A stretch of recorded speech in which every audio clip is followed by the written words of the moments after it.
MLB futures, player props, team totals, the whole thing. That's right. It is our MLB futures and 2024 season preview. Welcome to the Road to Millions, Andy and Steve. We're not going doing all the normal things. No Unbreakable Sports Record Hall of Fame. This is all baseball and get everyone ready for tomorrow. So let's just jump right into it, Steve. You did a fantastic job. You put in hours and hours and hours of work doing all the season previews and everything, and those are available, I believe, on Goldsheet and WagerTalk.com. Where can we find all those? Yeah, they're on both the Gold Sheet and WagerTalk.com as well. Yeah, so if you guys need written work, or it's full of information. But I guess, do you have any like big themes, some bigger takeaways? I know we've got a couple little minor rule changes. I know the big shift was a big deal for like some outcomes, especially in the player props market. So, what's just some overall bigger takeaways? Do you think we're going to see an increase of runs? Maybe not so much. What do you think? I think it'll probably kind of maintain the same level. I think last year we had some bigger rule changes that, they changed the size of the bases and stuff. And we talked about that last year where we had players taking some over on their hits props, which worked out nicely for us last year. Corey Seager was a guy last year that they couldn't. That was the big thing too, is they took away the shift, so they couldn't. So there was a lot of guys hitting into outs based on the shifts, and now that's not happening anymore. And as far as those I did a preview and a prediction for each team, player awards for all the major awards, and then a unique prediction for each division as well. So it's just loaded. Those articles are loaded with information. All right. Well, I've got the standings here kind of pulled up. I'll get to, I mean, this American League East, man. Good Lord. Is this one of the strongest divisions we've seen, like, just ever? Yeah, it's stacked. It's in the articles I wrote. I actually said that I think all five teams could potentially come out of this thing with a winning record. Yeah. Even Boston, their wins or at least over their team win total, which Boston, that would be right around 500. But I can't get away from Toronto in this division right now though, because I like the Yankees when I first did the articles, and then the more I looked at it, I see Cole go down, and then I start looking at that staff, and they're an old team, man. If they have some injuries and stuff, they could stumble. I feel like everyone's going to be in love with Baltimore, rightfully so. They had a great season. They add Corbin Burns, they add Craig Kimbrell, but if you look at it on the pitching end of things, they've also lost a couple of pitchers due to injuries. Kyle Bradish and John Means are both going to miss like a good part of the beginning of the season, and also Felix Batista was their dominant closer last year. Now Kimbrell's pretty good, but Batista was lights out for them last year, and they don't have him anymore. It's Toronto. I just really like this lineup. I've always liked it with Vladdy, Bo Bichette. They've just always had a good lineup, and in my opinion, they have the strongest starting pitching staff in the American League East, top to bottom. When you look at it, Berrios, Guzman, Bissett, Kikuchi, and then I kind of think Alex Manoah, he can't be as bad as he was last year, so I could see him bouncing back to form from the year prior, or at least somewhere in the middle. Yeah, it's a gauntlet in that one. You got the Central. Are you kind of high on Detroit? Is that right? Yeah, yeah, I really am. I just think they're a young team, and I think like that. I like Tyreek Skubal as a dark horse Cy Young candidate this year. I think Spencer Torkelson is a superstar in the making, and he's going to take the next step this year as well. And I really look at like the main competitions is obviously the Twins, but I think they're going to take a slight step back this year. No Sonny Gray, and then the other teams, Kansas City and Chicago. Chicago is going to be a 100-loss team again this year, just like they were last year. Kansas City has some solid players, but they're going to be, most likely finishing in fourth place as well. And then you look at the Guardians, and their offense is really weak. And this is Shane Bieber's the final year of Shane Bieber's contract. If they were to struggle at the beginning here, come trade deadline, I could see Bieber getting traded so they don't just lose him at the end of the season. Yeah, I'm with you on that one. I've got four futures and player props, and I didn't tell you what they were. So I'm going to go through a couple here. We'll just keep going through the division. So I'll go through my first one and get your thoughts on this one. You know me, Steve. I'm always on the unders. I'll start with my first player prop, and I'm going Fernando Tatis Jr. under 162 and a half hits.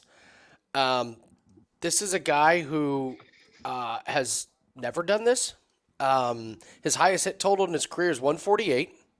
That was in 2022, I believe. He played the most games he's ever played, 141. He's got injuries. He's got a PED suspension. Listen, there's no doubt on his talent. 280 career hitter.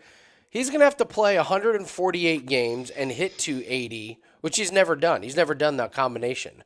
So if he misses any type of time with injury, which history tells us he's going to, I just think there's a really likely chance that he's going to be out for several weeks, and that's all we need, and it's going to be really hard for him to get this. This number seems like it's based on him playing pretty much the entire season, and I'm not really sold on that. So not doubting his talent, I am just doubting that he's going to play enough games to get there. So Fernando Tatis Jr. under 162 and a half hits. Your thoughts?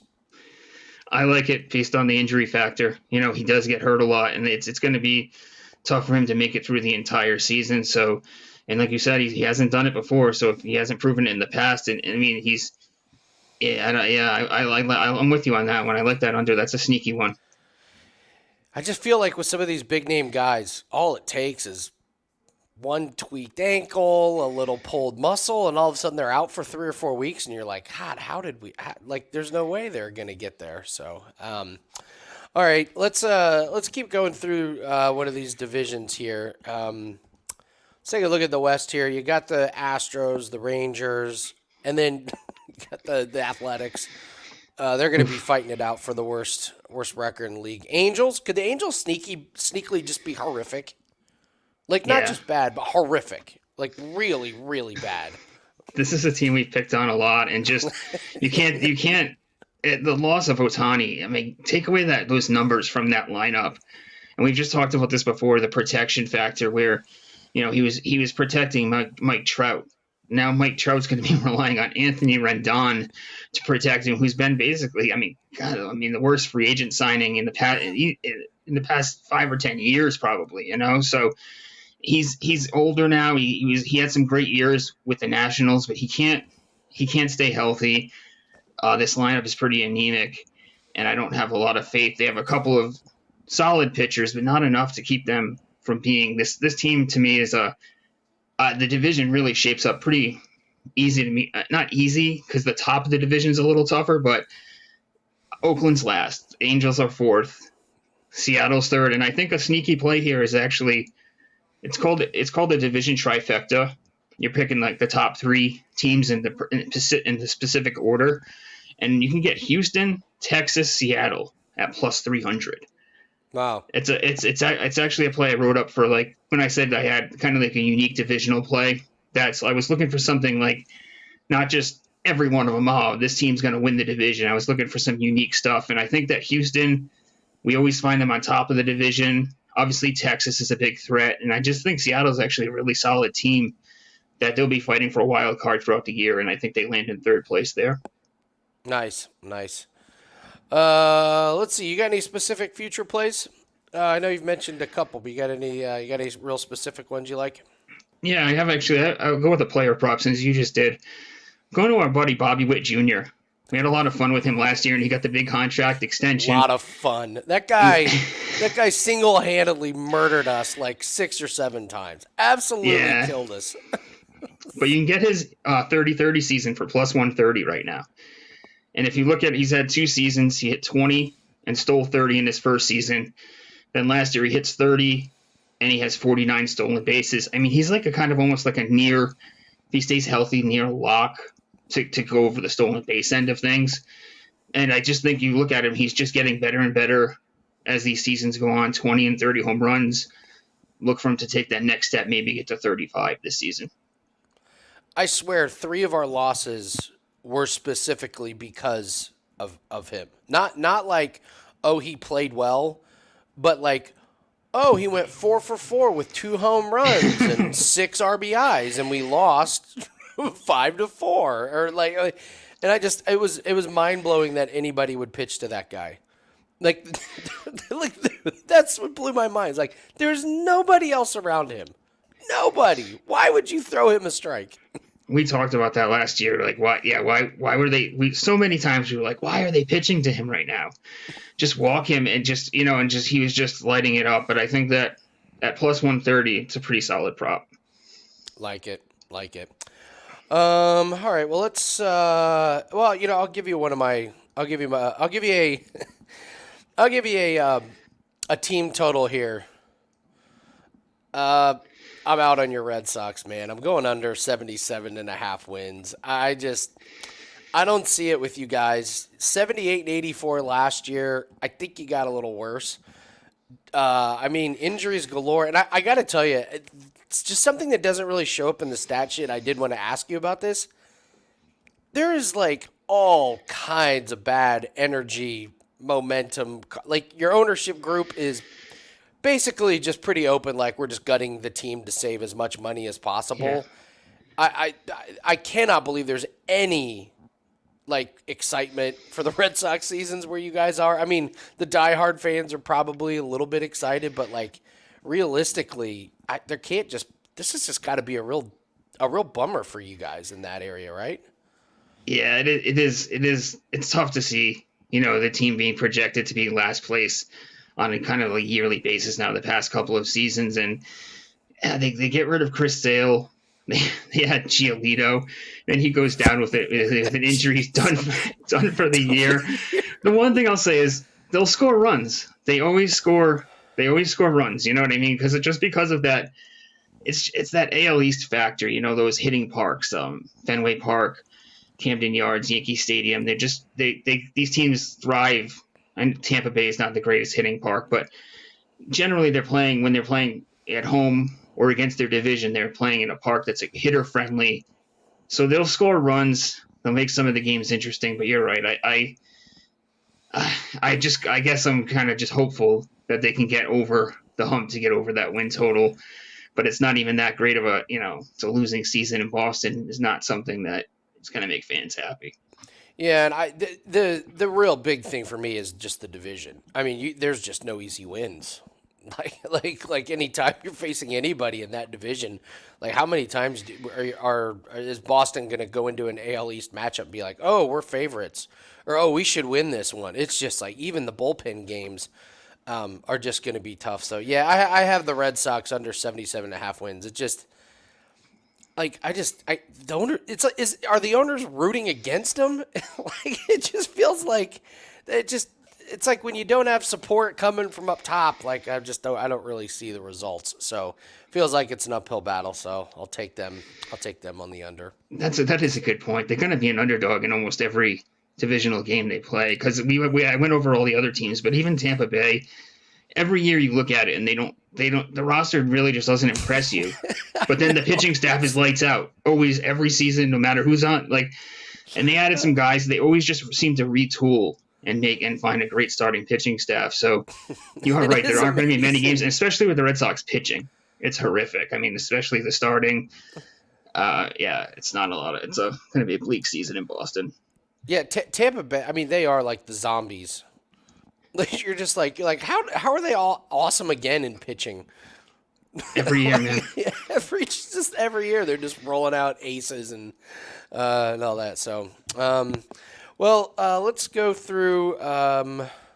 Let's go to the National League: Miami, Philly, Mets, Nationals, and Braves. I mean, it's kind of an Atlanta Braves romp through this division, isn't it? Yeah, I mean the Phillies will be in second place in my opinion. They've knocked out Atlanta the past couple of seasons in the postseason, but Atlanta's won the division each year. And the Nationals, I have a list of teams to fade this year, and the Nationals would be on everyone's list, but I caution people on that one. It's not anything. They don't have a very impressive roster, but they're just a young team that I think could be a little sneaky and kind of be competitive at points. But I still think that they're battling with Miami for last place in the division. The Mets could end up dealing Alonso, kind of similar to the Bieber situation we touched on earlier. If the Mets are struggling going into the break, it's the spot where they're going to want to move Alonso before they get nothing for him. And then actually that's I like the Miami Marlins under their win total. That's one of my props that I brought to the table today. Sandy Alcantara out for the year with Tommy John surgery. This is already a weak lineup that last year they lose Jorge Soler to free agency, and he's their only 20 plus home run hitter last year. So Oh, wow. this lineup is just going to be anemic. So look for another that's actually included in my futures pack. Marlins under 78.5 wins. That's a big number, man. That just feels like a really, really big number. So that one didn't even cross my radar. So that's a great find on Miami there. Um, I'll go through my other player prop that I have here. Get your thought on this one. We just talked about Atlanta. I'm going Ronald Acuna under 53 and a half steals. One website has 56 and a half steals. If you can find that, take it. I will say that website did not let me play it very big. So I think they know that's a bad line. Most books have 53 and a half. I'll take it. He had 73 stolen bases last season, but he played 159 games. The 3 previous years he played 119, 82, and 46 games. He didn't have more than 29 stolen bases. Already had a knee issue in the preseason. I know that they're trying to brush it under the table, but this feels like Atlanta, like you said, Atlanta's just been disappointing in the postseason. Why would you? I don't see why you would put too much wear and tear on this guy and have him go for another 73 stolen bases. This feels like a little bit of a take it easy. Let's just try and get through the regular season unscathed. I think they're going to be cautious with him. And again, if he misses extended period of time, he's going to be out for those games. And when he comes back, they're definitely not going to send him like for a bunch of stolen bases. Good point. So any little injury, especially if it's with a leg, I think this cashes easily. But even if he plays a normal season, this guy just doesn't really do it. His injuries galore with this guy. So all things included, I like Ronald Acuna under 53 and a half steals. What do you think? It's another one that seems pretty solid. I like the thinking behind it, just based on like the injury factor. You know what I mean? And he's last year he played a full season, like you said, for the first time in a while. So, and you are right. If he does get banged up and he does have to leave for he's out for a couple of weeks, a month, or something like that, they're not going to look forward to sending him after that. No, especially if it's like a pulled hamstring or a calf. They're never gonna be sending him. So. All right, let's keep going through any more of these divisions. We have the Central. God, this is to me, like if you were giving an award for the most unwatchable or the least exciting to watch, like Cardinals, Pirates, Reds, Cubs, Brewers. Who's moving the needle in that division? Just a lot of blah. This is the NL blah. I think we can call it. So. What are your thoughts on this division? So I actually predicted the Cardinals to go from worst to first this year. Last year they finished last place, and it was a very rare season for them. I just can't picture Goldschmidt and Arenado hitting as poorly as they did last year. And really, a lot of the guys in the rest of the lineup, Gorman, Donovan, other guys hit really well. So I think that they're going to I think they're going to win the division, in my opinion here. And I think a sneaky play here. I think the Brewers are a team to fade this year. This has been a lineup that for a while now I haven't had a lot of respect for, and now they lose Corbin Burns. He was their ace. It turns into a situation now where Freddie Peralta is their number one starter. He's a solid pitcher, but he's a guy you'd rather have penciled in as the number 3, maybe even the number 2. But as the ace of the staff, I think a sneaky play here is to play the Brewers to finish in 4th place at plus 270. Oh wow! Oh okay, all right. Because I don't see them falling behind Pittsburgh, but I think Chicago will be competitive with St. Louis for the division, and then Cincinnati's got that young team. A lot of young great talent on that team, so I think they finish 3rd in my opinion. All right, and then we move on to the big one is you got the Dodgers here. I don't know. I don't think anything's going to happen to Otani. I don't think he's going to be suspended. I mean, with the biggest draw as he is, and just everything about him. I mean, like I can't imagine what it would take for Major League Baseball to suspend this guy. I mean, he is the cash cow of the Dodgers. He's the cash cow of the league. He's the cash cow of a bookie. Um, he's, he's like his own economy.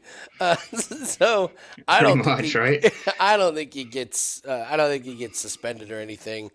Their win total is like 103 and a half. And there is a prop like, will a team win over 106 and a half? I would think the Dodgers or the Braves would be the favorites for that one, but I don't know. It's pretty outside of Colorado. It's a pretty decent division here. You got Diamondbacks should be pretty good. Padres should be competitive if they stay healthy. What's your take on this division? Yeah, I actually agree with you with the rest of the division being pretty competitive here. I think that I saw that 106 half win 106 half wins as well, and I thought about taking the under on it. I don't know. It's just tough. I think that the Dodgers are the best regular season team when it's all said and done. Like you said, competing with the Braves. The Braves will be right there as well. The question will be if the Dodgers can do it in the postseason. But this division really got shaken up since I did these articles. I finished the articles maybe a week and a half ago, but I was working on them for the past month and a half prior to that. And each team in the middle added a starting pitcher since then. Dylan Cease in San Diego. Monty just got added to the Diamondbacks, and then Blake Snell gets added to the Giants. So I'd have to recalibrate it. I predicted it to be Dodgers, Padres, Arizona, San Francisco, and then Colorado just seems like the shoe-in for last place. A great team to fade this year. I think that's a team that you can really do damage with. It's no secret. You fade them when they're on the road. They can't. Their only advantage is their home field. So you fade the Rockies when they play on the road. It's funny you bring that up, and what a great segue to my last team total. I got Colorado under 60 and a half. I think they're the worst team in the league. I think Oakland, most people have penciled in. I think it's Colorado. I mean, their pitching staff was historically bad last year. I think it's worse. I mean, this is a team that's got Kyle Freeland, Cal Quantrill. I mean, I looked on Fangraphs. Every starter is projected for an ERA well over 5. Well over 5. And this is a lineup. As of now, they have Chris Bryant taking really important at-bats. They don't have power. I don't think they have a lot of really good hitting to get guys on base. I think this is a team that has really weak pitching most nights and a lineup that scares absolutely nobody, even at home. They won 59 games last year. I have them as the worst team. I look at this and I'm just going, if you're an opposing team, what about the Colorado Rockies has you worried night in and night out? Absolutely nothing. So at least Oakland, they added some veterans that they're probably going to trade at the deadline and something. I'm not saying they're good, but I see zero upside. Absolutely no upside with the Colorado Rockies. I think they suck. I think they're the worst team in the league. I love that one because you just know they're going to have a horrendous record on the road, and then even at home they play a little better. They score more runs, but they're also going to give up more runs. So this team doesn't have a lot of upside to me whatsoever. Yeah. So I got the Red Sox and the Rockies under. I got Tatis under his hits and Acuna under his steals. You got another future you want to go over? Yeah, I'll give you one last one that it's actually my favorite one on the board. We're going to circle back to the NL East here, and it's called the Division Straight Forecast. You have to pick the number 1 and number 2 teams in perfect order, and I just think it's plus 140 for Atlanta and Philadelphia. And if this doesn't set up for them to both, maybe Philly gets past Atlanta, but I doubt it. And I think that Atlanta's number 1, Philly's number 2. Who's going to threaten the Phillies in the number 2 spot? The Mets, and I just don't see it. Plus 140. So I think it's a great plus money future. I like that one. Yeah, that's a really good look. You're right. It's going to be those two. So why? You're right. Miami without Sandy, no way. I don't know that much about the Mets this year. I just know my buddy has season tickets, and he is he thinks they're gross. Yeah, So, I like I said, I think that they could be dealing. We could see them deal Alonso at the deadline. all right, all right. Listen. You know what we're gonna do. You know what we're not gonna do that every show does. Every show. Oh, who do you like in the World Series? There's no way to predict who's going to be in the World. The MLB playoffs. Well, I take that back. NHL playoffs are probably the most unpredictable, but MLB is a close second. I think trying to pick who's going to be in the World Series at the beginning of the year is just laughable. I think those are just such donation bets. It's brutal because, like you said, like you'll always have that team come out of seemingly nowhere. You know what I mean? Like not out of nowhere, but who expected Arizona to be there last season, and even Texas. I mean, no one was predicting them to go to the World Series. So it's like it's the teams that get No. hot in the postseason, and we've had success fading the poor teams during the regular season. The problem is when the postseason comes, it's kind of a level playing field now, and you don't have any of those horrendous teams to pick on anymore. And I know it's not a Yeah. popular theory. I know people like to go for the plus money on the dogs. I think that's the way to go, and I've seen people have success with it.